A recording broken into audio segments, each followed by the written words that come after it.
these things that are good. In fact, envy is a vice in which an individual desires the good of another to the degree that the other person is made bereft of that good. And so that's their goal, is to take it from them so that they actually end up having it. And if they can't have it, they still don't want the other person to have it either.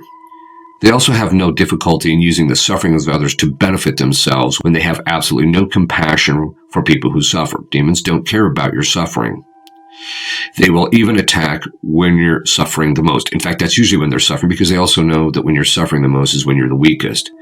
In the end, it's all about power for them. They don't care at the fact that they victimize the innocent, the powerless, the people who are suffering.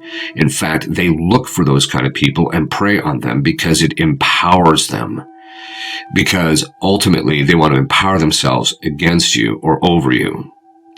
Communists are very similar.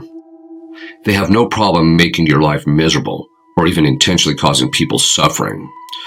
Paul Kengor in The Devil and Karl Marx recounts a suffering of Richard Rembrandt, which I think is worth reading. I'm just going to read this section to give people a sense of this is how communists function.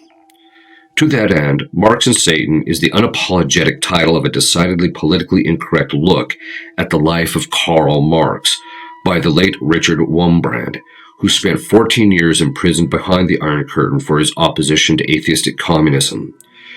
The Romanian pastor was brutally tortured with what he described as literal demonic zeal, so horrible, so unthinkably cruelly, with such diabolic imagination by his Marxist captors that the good reverend can be forgiven for any hyperbole and for sensing that the dark spirit of the devil himself seemed to be oozing out of his tormentors.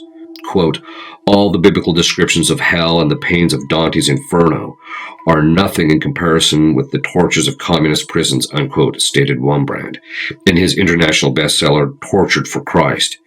He recalled